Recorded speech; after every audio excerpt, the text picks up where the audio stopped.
Pengembangan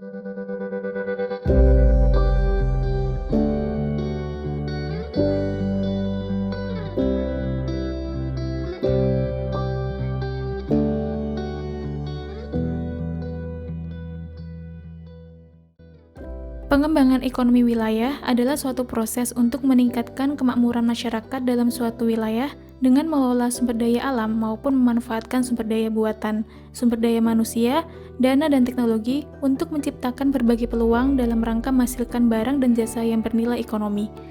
Oleh karena itu, penyusunan roadmap penumbuhan dan pengembangan ekonomi wilayah melalui optimalisasi sumber daya desa sangat dibutuhkan dalam menumbuhkan ekonomi wilayah di DIY. Perekonomian DIY triwulan 2 2021 dibandingkan triwulan 2 2020 secara year on year tumbuh sebesar 11,81%. Pertumbuhan ini berbeda arah jika dibandingkan dengan triwulan yang sama pada tahun sebelumnya yang mengalami kontraksi sebesar 6,88%. Nominal pertumbuhan ekonomi pada periode tersebut telah mencapai 36,62 triliun rupiah. Sementara itu, struktur ekonomi DIY dilihat dari distribusi persentase PDRB pada triwulan 2 2021 masih didominasi oleh lapangan usaha industri pengolahan, informasi dan komunikasi, konstruksi, serta penyediaan akomodasi dan makan minum. Dalam mengukur ketimpangan suatu wilayah, pendekatan yang sering dilakukan adalah mengukur Gini rasio dan indeks Williamson. Indeks Gini di DIY cenderung fluktuatif dalam kategori ketidakmerataan sedang. Sementara data indeks Williamson cenderung mengalami peningkatan selama periode 2008 hingga 2020. Hal ini mengindikasikan bahwa kesenjangan antar wilayah di DIY semakin tinggi dengan adanya kegiatan ekonomi yang semakin maju, sehingga menjadi satu hal yang sangat penting dan perlu mendapat perhatian. Desa dan kelurahan adalah dua satuan pemerintahan terendah dengan status berbeda. Desa adalah satuan pemerintahan yang diberi hak otonomi adat sehingga merupakan badan hukum. Sedangkan kelurahan adalah satuan pemerintahan administrasi yang hanya merupakan kepanjangan tangan dari pemerintah kabupaten atau kota. Karena perbedaan entitas tersebut, keduanya memerlukan model manajemen pemerintahan dengan berbagai pendekatan yang berbeda pula. Pendekatan harus sesuai dengan kondisi sosial budaya, termasuk di dalamnya ada setempat yang diakui pemerintah. Organisasi desa dan kelurahan memiliki misi yang sama, yaitu mewujudkan kesejahteraan masyarakat. Untuk mencapainya, bangsa Indonesia harus memulai paradigma pembangunan dari bawah, yaitu dari desa dan kelurahan, sebagai unit satuan pemerintahan terdepan. Tiap desa di Indonesia memiliki potensi masing-masing. Potensi ini dapat berupa potensi alam dan potensi fisik. Sesuai dengan Undang-Undang Desa, setiap sumber daya yang ada di desa merupakan milik desa dan dapat dikelola oleh pemerintah desa. Oleh karena itu, diperlukan peran dan fungsi desa dalam mengelola potensi desa baik secara fisik maupun non-fisik. Dalam Undang-Undang Nomor 32 Tahun 2004 dan PP Nomor 72 Tahun 2005 diamanatkan bahwa dalam meningkatkan pendapatan masyarakat dan desa, pemerintah desa dapat mendirikan badan usaha milik desa sesuai dengan kebutuhan dan potensi desa.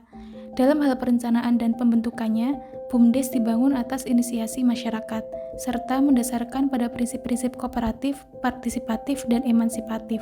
BUMDes dapat berdiri dengan tujuan sebagai agen pembangunan daerah dan menjadi pendorong terciptanya sektor korporasi di pedesaan, tetapi dengan biaya produksi dan pengelolaan yang tidak terlalu tinggi.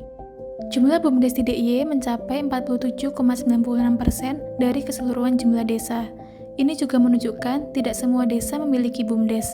Artinya, tantangan untuk memajukan desa melalui BUMDes bukan kelembagaan yang mudah. Jumlah terbanyak dimiliki oleh Kabupaten Kulon Progo yang mencapai 48 BUMDes atau 64% dari jumlah desa di kabupaten tersebut. Diikuti Kabupaten Sleman dengan 16 desa atau sekitar 35,97% yang memiliki BUMDes. Kemudian Bantul sebanyak 15 BUMDes atau sekitar 53,57% dari 28 desa. Desa merupakan bagian penting sebagai lokus terhadap implementasi kebijakan penataan ruang di DIY, baik pada tingkat provinsi maupun kabupaten atau kota. Kebijakan penataan ruang tersebut tertuang dalam dokumen rencana tata ruang wilayah sesuai dengan hierarki wilayah administrasi yang ada di DIY. Dengan mengacu pada arahan kebijakan penataan ruang desa sesuai RT/RW di setiap wilayah, terdapat 3 orientasi pengembangan, yaitu pada 3 kawasan utama dalam pemanfaatan ruang. Kawasan tersebut adalah kawasan peruntukan pertanian, kawasan peruntukan pariwisata, dan kawasan peruntukan industri. Pada kajian ini, analisis data primer yang dilakukan berupa survei kuantitatif.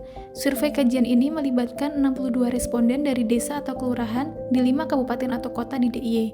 Tingkat relevansi dan kepercayaan responden terwakili oleh dipilihnya kepala desa, sekretaris atau perwakilannya yang mengetahui permasalahan dan potensi di wilayah desa dan kelurahannya. Dari hasil survei, pengembangan komoditas unggulan berbasis agro di DIY yang paling banyak dikembangkan adalah palawija sebanyak 60%. Dan padi sebanyak 53%.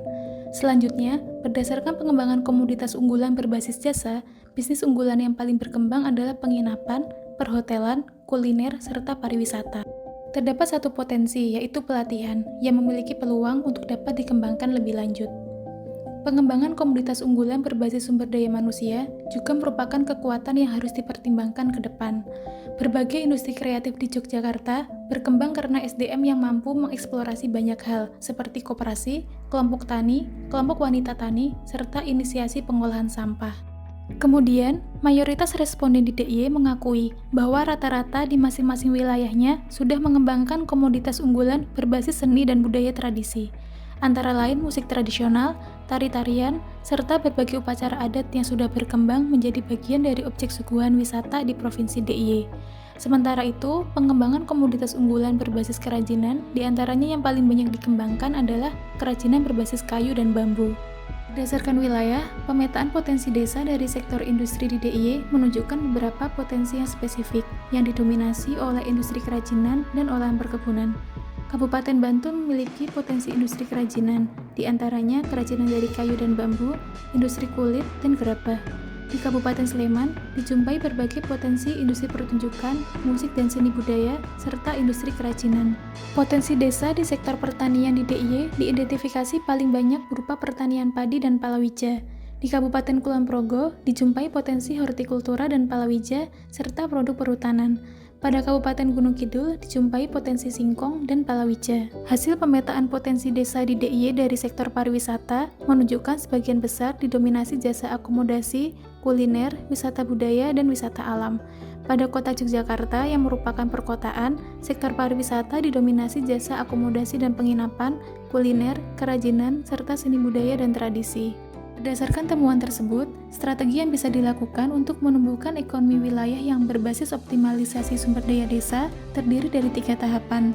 3 tahapan tersebut yakni program-program peta jalan jangka pendek di 5 tahun pertama, lalu disusul visi misi secara umum pada rencana jangka menengah, dan peta jalan panjang untuk jangka waktu 25 tahun.